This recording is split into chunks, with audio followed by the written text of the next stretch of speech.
আসসালামু আলাইকুম রহমতুল্লাহি ওয়া বারাকাতুহু। দর্শক, ইরান এবং আমেরিকার যুদ্ধের সর্বশেষ তথ্য নিয়ে হাজির হয়েছে আপনাদের সামনে ফোকাস নিউজ 24। দয়া করে অবশ্যই চ্যানেলটি সাবস্ক্রাইব করবেন এবং আপনাদের মূল্যবান মন্তব্য দিবেন। দর্শক, সর্বপ্রথম সংবাদ শিরোনাম। ট্রাম্পের 48 ঘন্টার আলটিমেটামকে ইরান উড়িয়ে দিল মাত্র 30 সেকেন্ডে। গত 48 ঘন্টা ইরানের এই যাবৎকালের যে ভয়াবহ ধ্বংসযজ্ঞ চালিয়েছে রয়েছে তার বিবরণ। বিভিন্ন ধরনের গণমাধ্যমের চোখে ফাঁকি দিয়ে ওমান এসেছিলেন ট্রাম্পের জামাতা এবং মার্কিন প্রশাসনের অনেক বড় একজন উচ্চপদস্থ কর্মকর্তা। গোপনে ইরানের সাথে সমঝোতার প্রস্তাব।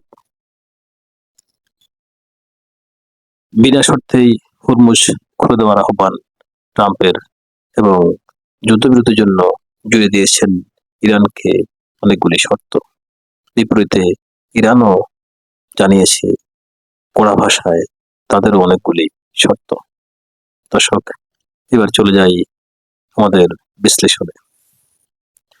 ডোনাল্ড ট্রাম্প ইরানকে 48 ঘন্টা আলটিমেটাম দিয়েছেন হরমুজ প্রণালী বিনা শর্তে খুলে দেওয়ার জন্য, না হলে ইরানের একটি পাওয়ার প্ল্যানও অক্ষম থাকবে না।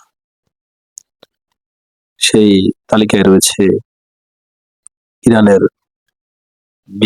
পরমাণু বিদ্যুৎ কেন্দ্র, ইরানের গ্যাস ক্ষেত্র, তেল ক্ষেত্র। অর্থাৎ ডোনাল্ড ট্রাম্প বলেছেন আক্রমণ করা শুরু হবে ইরানের সবচেয়ে বড় পাওয়ার প্ল্যান্ট থেকে শুরু করে, এবং ইরানকে এ যাবৎকালের সবচেয়ে বড় ধরনের শাস্তি দেওয়া হবে। প্রত্যুত্তরে ইরান বলেছে মাত্র 30 সেকেন্ডের মধ্যেই ইরান তার প্রতিশোধ নেবে। ইরানের পক্ষ থেকে বলা হয়েছে ডোনাল্ড ট্রাম্প যদি ইরানের কোনো পাওয়ার হাউসে আক্রমণ করে তাহলে 30 সেকেন্ডের মধ্যে সমস্ত মধ্যপ্রাচ্যের যাবতীয় পাওয়ার সিস্টেম, যাবতীয় মার্কিন স্বার্থ সংশ্লিষ্ট সিস্টেমগুলি সব কিছু করে দেওয়া হবে। দর্শক, এরপরে নড়চড়ে বসেছে ইউরোপ এবং আমেরিকার সমরবিদেরা। তারা চিন্তা করেছে যে কি এমন ইরানের হাতে আছে যে ইরান মাত্র 30 সেকেন্ডের মধ্যে সবকিছু অকেজো করে দিবে, অন্ধকারে ডুবিয়ে দিবে পুরো মধ্যপ্রাচ্য। পাশাপাশি ইরান এও বলেছে মধ্যপ্রাচ্যের একটা স্থাপনাও যেটুকু অবশিষ্ট আছে তাও কিন্তু আর রাখা হবে না। দর্শক, এবার আসি গত 48 ঘন্টা ইরান যে ভয়াবহ হামলাগুলো চালিয়েছে, বিশেষ করে ট্রাম্পের এই ঘোষণা পর থেকেই ইরান। দর্শক, এবার আসা যাক গত 48 ঘন্টা ইরান যে ভয়াবহ ধ্বংসযজ্ঞ চালিয়েছে তার কিছু ব্যাখ্যা বিশ্লেষণে। বিশেষ করে ট্রাম্পের 48 ঘন্টার আলটিমেটামের পর থেকেই ইরান সে 48 ঘন্টাকে কিন্তু ভালোভাবে কাজে লাগাচ্ছে। শুরুতে ইরান আক্রমণ করেছে দখলদার রাষ্ট্রের বেশ কিছু গুরুত্বপূর্ণ শহরে এবং টার্গেটে। দখলদাররা যদিও ইরানের নাতান এবং ইস্পান পরমাণু কেন্দ্রে বারবার হামলা চালিয়েছে, ইরান কিন্তু গতকাল নিখুঁত ভাবেই হামলা চালাতে পারত দখলদারদের ডিমোনা পরমাণু কেন্দ্রে। ইরান তার খুররম শহর মোসাইল মেরেছে তাদের ডিমোনা পরমাণু কেন্দ্রের জাস্ট কয়েকশো মিটার অদূরে। ইরান বুঝিয়ে দিয়েছে যে আমরা ইচ্ছা করলে তোমার ডিমোনাকে উড়িয়ে দিতে পারি একটা তুড়ি মেরেই, কিন্তু ইরান সেটা করেনি। কারণ মধ্যপ্রাচ্যে শুধু দখলদাররা বসবাস করে না, সেখানে বসবাস করে অনেক মুসলিম। যখন পারমাণবিক তেজস্ক্রিয়তা চতুর্দিকে ছড়িয়ে পড়বে তখন মুসলমানরাই বেশি ক্ষতিগ্রস্ত হতে পারে। এই চিন্তা করে ইরান সরাসরি ডিমোনাতে আঘাত হানে। গত 48 ঘন্টার ইরানের কর্মকাণ্ডের যে বিষয়টা সারা পৃথিবীতে সর্বপ্রথম টপমোস্ট সাউর হয়ে ভাসছে সংবাদ মাধ্যমে, তা হলো মার্কিন যুক্তরাষ্ট্রের F-35 বিমানকে প্রমাণিত করা। ইরান F-35 কে প্রমাণিত করে একান্ত হয়নি, দখলদাররা আরো অনেকগুলি F-15 এবং F-16 বিমানকে তারা শুট করে প্রমাণিত করেছে। পাশাপাশি প্রমাণিত করেছে মার্কিন আরো কয়েকটি ড্রোনকে। দর্শক, হঠাৎ করে ইরান কি এমন পেল যে ইরানের সাথে বা ইরানের আকাশ সীমায় এখন মার্কিন বিমান বা দখলদার বিমানগুলি আর কোনো নিরাপদ নয়। তাদেরকে আগের হিসেব নিকেশ পাল্টে নতুন করে হিসেব নিকেশ করতে হচ্ছে। শুধু এখানে ক্ষান্ত নয় দর্শক, মার্কিন যুক্তরাষ্ট্রের যে সমস্ত আকাশ প্রতিরক্ষা ব্যবস্থাগুলি মধ্যপ্রাচ্যের বিভিন্ন দেশে নিহিত আছে, গতকাল ম্যাক্সিমাম দেশেই কিন্তু এই আকাশ প্রতিরক্ষা ব্যবস্থাগুলি কাজ করে। দখলদার রাষ্ট্র এবং বাহরাইনে নিয়োজিত থাকা আমেরিকার প্যাট্রিয়ট কাজ করেনি আমেরিকার থার্ড আকাশ প্রতিরক্ষা ব্যবস্থাপনা, এবং দখলদারদের যে আয়রন ডোম, বিশ্বখ্যাত আয়রন ডোম আকাশ প্রতিরক্ষা ব্যবস্থা, সেটা কোনো কাজ করেনি। উল্টো বাহরাইনে ইরানের মিসাইল ঠেকাতে গিয়ে যে আকাশ প্রতিরক্ষা থেকে যে মিসাইল ইন্টারসেপ্ট করার জন্য যে অ্যান্টি মিসাইল ছোড়া হয়েছে, সেই মিসাইলটি ইরানের মিসাইলকে টার্গেট না করে উল্টো আসতে করেছে বাহরাইনের সমুদ্র উপকূলবর্তী একটা জনাকীর্ণ এলাকায়। হতাহত হয়েছে সাধারণ মানুষ। এরপর পরেই ডোনাল্ড ট্রাম্পের মাথায় চিন্তার পাঁচ পড়েছে, কি হিসেবে কি হয়ে যাচ্ছে। ইরানের কাছে এমন কি আসলো যে ইরান মাত্র কয়েক ঘন্টার মধ্যে তাদের যুদ্ধের ব্যবস্থাপনা সম্পূর্ণ পাল্টে দিচ্ছে।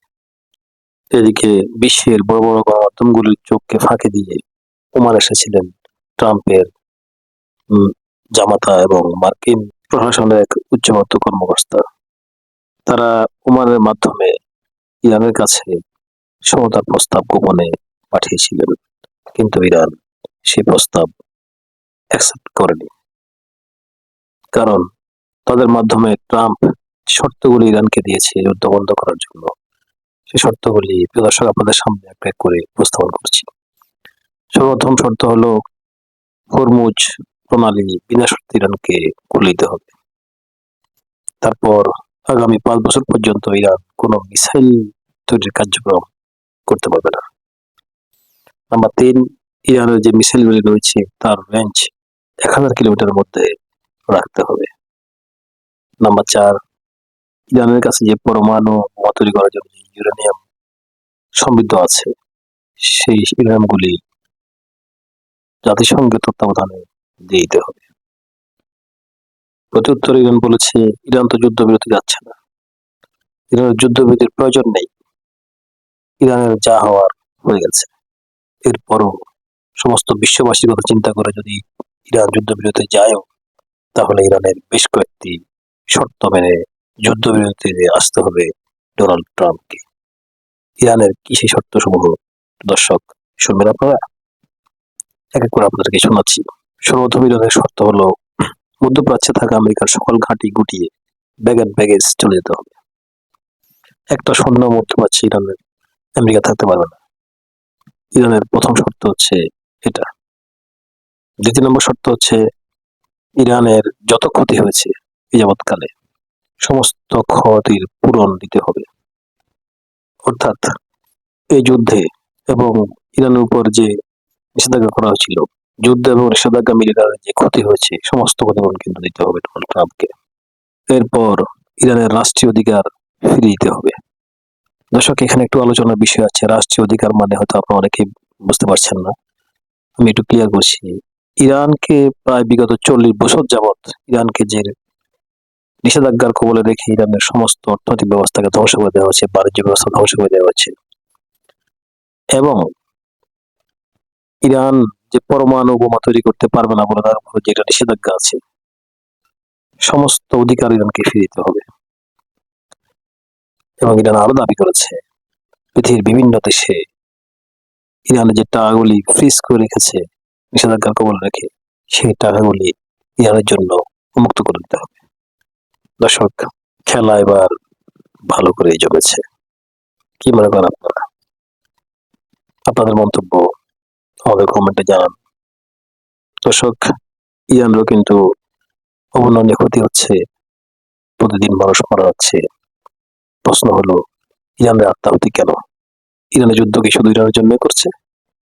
ইরানের যুদ্ধে কি মুসলমানরা আহ্বান হবে না? ইরানের যুদ্ধে কি মুসলমানদের অবস্থান আগের চাইতে অনেক অনেক ঊর্ধ্বে উঠবে না? দর্শক, আপনাদের মন্তব্য আমাদেরকে পরবর্তী এপিসোড তৈরি করার জন্য উজ্জীবিত করে। আবার বলছি, চ্যানেলটি সাবস্ক্রাইব করুন, আমাদের পাশে রাখুন। ধন্যবাদ সবাইকে।